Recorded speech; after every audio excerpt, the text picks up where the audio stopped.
3 years of living together, and my brother Derek thought he owned me. Yesterday, he told me to leave the house because his pregnant wife needed my bedroom for the baby. So I did exactly what he asked. But when I left, I took something with me that would change everything. What happened next will shock you. That's when something inside me snapped. I had been patient, I had been understanding, I had tried to be a good sister despite Derek's increasingly toxic behavior, but I was done. "You're absolutely right, Derek," I said calmly, which seemed to surprise him. "I should pack my bags." "Finally, some common sense. I'll be out by tonight, but there's just one tiny detail you seem to have forgotten." Derek was already moving his wife Melissa's clothes into what he thought was now their closet. "What detail?" I smiled for the first time in weeks. When Mom and Dad died in that car accident 5 years ago, they left the house to both of us. But do you remember what happened when you were going through your financial troubles 2 years ago? Derek's hand stopped moving. I could see the color starting to drain from his face. "You needed money for your startup, remember? You were about to lose everything, and I helped you out by buying out your half of the house. We went to the lawyer, signed all the papers. You got the $400,000 you needed to save your business." Derek turned around slowly, and I could see the realization dawning in his eyes. "That's right, Derek. I own this house. All of it. You've been living in my guest house rent-free for 2 years. And now you're in my master bedroom, throwing around my belongings, trying to kick me out of my own home." Melissa gasped and looked at Derek with wide eyes. "Derek, you told me this was your family house." It was," Derek stammered. "Was" being the operative word. "You sold your half to me, remember? You were so desperate for that money that you signed the papers without even reading them carefully. You gave up all rights to this property." I walked over to my dresser and pulled out a folder I always kept there. All the legal documents from the house transfer. I handed them to Melissa. "Go ahead, read it. Your husband hasn't owned any part of this house for 2 years. Melissa's hands shook as she read through the papers. "Derek, this says Elena owns the house outright. It says you transferred all your rights and interests in the property to her." Derek's face had gone completely white. "Elena, come on, we're family. That was just a business transaction. I didn't think..." "You didn't think what? That I would ever stand up for myself? That I would just let you walk all over me forever because we shared DNA?" "Look, we can work something out," Derek said, his arrogant tone completely gone now. "Maybe we can arrange some kind of rental agreement or..." "Oh, Derek," I shook my head. "You just told me I had 2 hours to pack my bags and get out of your house. You threw my clothes on the floor. You called me a stranger who manipulated her way into your life. Did you think I would just forget all of that?" "Elena, please, Melissa is pregnant. We need somewhere to live." "You have somewhere to live. The guest house. The same place you've been living rent-free for 2 years while treating me like garbage." "The guest house is too small for a baby." "Then I suggest you use some of that startup money you got from selling me your half of this house to find an apartment that suits your needs." Derek looked panicked now. "Elena, you can't be serious. We're family." "Family?" I laughed, but there was no humor in it. "You just spent 10 minutes telling me I wasn't family. You said I would never belong here. You said if you had anything to say about it, I'd be packing my bags for good. Well, congratulations, Derek. You got your wish. Someone is packing their bags, just not who you expected." I walked over to the bedroom door and held it open. "You have exactly 1 hour to get your belongings out of my bedroom and back to the guest house where they belong. And since you clearly have such a problem with the current living arrangement, you have until the end of the month to find somewhere else to live." "You can't evict us," Derek shouted. "We have rights." "Actually, I can. You have no lease, you pay no rent, and you just committed what could be considered breaking and entering when you forced your way into my bedroom against my wishes. I'm being generous by giving you a month." Melissa was crying now. Elena, please, I'm sorry. Derek never told me he didn't own this house. I never would have agreed to this if I had known. I felt bad for Melissa. She seemed like a decent person who had gotten caught up in Derek's schemes. Melissa, I'm not angry with you. You were lied to, but I can't let Derek continue to treat me like this in my own home. Derek was frantically trying to think of another angle. What about when Dad gets back? He'll never stand for this. Dad? I was confused for a moment, then realized he was talking about our stepfather, James, who had married our mother when we were teenagers. Derek, James and I talked about this exact scenario after Mom died. He knows I own this house. He also knows how you've been treating me, and he's completely supportive of whatever decision I make. That was actually true. James had been like a real father to both of us, and he had been increasingly concerned about Derek's attitude toward me. Just last week, he had told me that if Derek couldn't learn to respect me, he might need to face some consequences. I'm calling James right now, I said, pulling out my phone. Let's see what he thinks about his stepson forcing his way into his stepdaughter's bedroom and throwing her clothes on the floor. Wait, he said quickly. Don't call him, please. Why not? I thought he said he would never stand for me evicting you. Derek knew he was caught. James had always been fair but strict about treating people with respect. If he heard what Derek had done today, he would be furious. Okay, Derek said, finally deflating. We'll move back to the guest house. But Elena, you have to understand, we're gonna need more space when the baby comes. Then you need to find your own place, Derek, like most married couples do. But we can't afford anything right now. All our money is tied up in the business. That's not my problem anymore. You made your choice when you decided to treat me like garbage in my own home. I started gathering up my clothes from the floor where Derek had thrown them. You have 55 minutes now. I suggest you start moving. Derek and Melissa began reluctantly collecting their things. As they were leaving the bedroom, Derek stopped and turned back to me. Elena, I'm sorry. I didn't mean those things I said yesterday.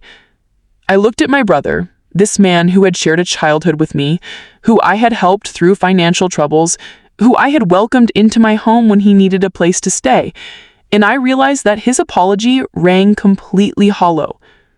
Derek, you meant every word. You've been thinking those things for months, probably years. You just finally said them out loud. The only thing you're sorry about is that your plan backfired. That's not true, isn't it? You thought you could bully me into giving up my bedroom, and when that didn't work, you decided to just take it by force. You brought Melissa here to make me feel guilty, thinking I wouldn't stand up to a pregnant woman. You calculated every move. Derek's face flushed because he knew I was right. The sad thing is, Derek, if you had just asked me respectfully, if you had treated me like family instead of like an inconvenience, we could have worked something out. I would have helped you find a bigger place, maybe even helped with a down payment, but you chose to be cruel instead. Elena, please. No, Derek, we're done talking. You have your answer. You have until the end of the month to find somewhere else to live.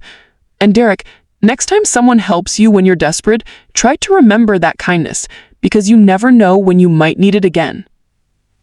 After they left the room, I sat on my bed and called James. He answered on the second ring. Elena, I got your message. Are you okay? I'm fine now, and I realized I really was. Derek and Melissa are moving back to the guest house, and they'll be finding their own place by the end of the month. Good. I'm proud of you for standing up for yourself. Derek needs to learn that actions have consequences. James, can I ask you something? Of course. Do you think I'm being too harsh? Melissa is pregnant and... Elena, James interrupted gently, you gave Derek every opportunity to treat you with respect. You've been more patient and generous than most people would have been. Sometimes people need to face real consequences before they understand how their behavior affects others. I just never thought it would come to this. I know, sweetheart, but Derek made his choice. You're just standing up for yourself, which is exactly what you should do. After I hung up with James, I went downstairs and found Melissa sitting alone in the kitchen, crying. Melissa, are you okay? She looked up at me with red, puffy eyes. Elena, I'm so sorry. I had no idea Derek didn't own this house. He told me this was his family home and that you were just staying here temporarily. I sat down across from her. What else did he tell you? He said you were trying to take over, that you were manipulating James against him. He made it sound like you were the problem. She wiped her eyes. But after seeing how he acted today, throwing your clothes around, yelling at you, I'm starting to think everything he told me was a lie. Melissa, can I give you some advice? She nodded. Derek has a pattern of twisting the truth to make himself look like the victim. He did the same thing when we were kids. He would get in trouble, then convince our parents that it was somehow my fault. I spent years thinking there was something wrong with me because Derek was so good at making me doubt myself. He does that to me too, she whispered. Whenever I disagree with him about something, he makes me feel like I'm being unreasonable or stupid. That's not normal. You're not going to be homeless, Derek. You have 6 more days to find somewhere else to live. That's more notice than most people get. I can't afford anywhere else. Then maybe you should have thought about that before you decided to treat the person giving you free housing like garbage. Derek stared at me for a long moment, and I could see him cycling through anger, desperation, and finally something that might have been the beginning of self-awareness. What am I supposed to do? He asked, and for the first time, he sounded like the little brother I remembered from childhood instead of the entitled man he had become. You're supposed to figure it out, Derek, like every other adult in the world has to do. Elena. No, Derek, I'm done. I've spent 3 years trying to help you, trying to be patient with you, trying to make excuses for your behavior. But I can't fix you. Only you can do that. He turned and walked back to the guest house without another word. The next morning, I woke up to find Derek gone. He had packed his things during the night and left without saying goodbye. The guest house keys were on my kitchen counter with a note that just said, "I'm sorry." I later learned from James that Derek had gone to stay with a friend across town. The friend told James that Derek seemed different, quieter, more thoughtful. Maybe losing everything had finally forced him to take a hard look at himself. As for Melissa, she called me a few weeks later to let me know she was doing well. The program had helped her find a part-time job, and she was taking parenting classes and seeing a counselor to work through the emotional abuse she had experienced. She sounded stronger and more confident than I had ever heard her. Elena, she said during that call, I wanted to thank you, not just for telling me about the program, but for showing me what it looks like when someone stands up for themselves. I never knew that was possible until I saw you do it. I'm so proud of you, Melissa. You're going to be an amazing mother. I hope so. And Elena, I hope Derek gets the help he needs. Not because I want him back, but because that baby deserves to have a father who's learned how to be a decent human being. That conversation really stayed with me. Melissa had found a way to hope for Derek's growth without allowing him to continue hurting her. It was a level of emotional maturity that I wasn't sure I had reached yet. 6 months later, Derek called me. It was the first time we had spoken since the night Melissa left. Elena, he said, I wanted to let you know that I'm in therapy, real therapy, not just someone telling me what I want to hear. That's good, Derek. How are you doing? Honestly, it's hard, really hard. My therapist is helping me understand how controlling and manipulative I've been, not just with you and Melissa, but with everyone in my life. That takes courage to face. I wanted to apologize to you, really apologize, not just say I'm sorry because I want something from you. I waited for him to continue. I treated you terribly, Elena. I was jealous of how put together your life was, and instead of working on my own problems, I tried to tear you down. I tried to make you feel small so I could feel bigger. That was wrong, and I'm sorry. Thank you, Derek. That means a lot. I also wanted you to know that I understand why you evicted me. At the time, I thought you were being vindictive, but now I see that you were protecting yourself. You had every right to do that. Derek, can I ask you something? Sure. What changed? What made you finally see that you needed help? Derek was quiet for a long moment. Losing Melissa was part of it, but honestly, it was losing you that really woke me up. Melissa and I had only been together for 2 years, but you've been my sister my whole life. When I realized that my own sister couldn't stand to be around me anymore, that I had pushed away someone who had only ever tried to help me, that's when I knew something was really wrong with me. I never wanted to push you away. I know that now. Elena, I don't expect you to forgive me right away, or maybe ever, but I wanted you to know that I'm working on becoming someone who deserves your forgiveness. I appreciate that, Derek, and for what it's worth, I do forgive you. That doesn't mean things can go back to the way they were, but I don't want to carry anger toward you anymore. Thank you. That's more than I deserve. We talked for a few more minutes, and I could hear a genuine humility in Derek's voice that had never been there before. He sounded like he was finally growing up. After we'd hung up, I sat in my beautiful, peaceful house and reflected on everything that had happened. Standing up for Derek had been one of the hardest things I had ever done, but it had also been necessary, not just for me, but for him and for Melissa and for their unborn child. Sometimes the most loving thing you can do for someone is to refuse to enable their bad behavior. Sometimes people need to lose everything before they can find themselves. Derek had his inheritance money from selling me his half of the house. He had his intelligence and his education. He had a friend willing to let him stay on their couch while he figured things out. He wasn't truly homeless or helpless. He was just finally facing the consequences of his choices. And maybe, just maybe, those consequences would help him become the man he was capable of being. A year later, Derek sent me a photo of Melissa and their beautiful baby daughter. He wasn't in the picture, but the note on the back said, "Her name is Hope. Melissa thought you'd want to see her." I did want to see her, and I hoped that someday, when Derek had done the work to become a healthy father, little Hope would get to know the best parts of both her parents. As for me, I was finally at peace in my own home. I had learned that standing up for yourself doesn't make you cruel, it makes you strong. And sometimes being strong is the kindest thing you can do for everyone involved. The house felt different now.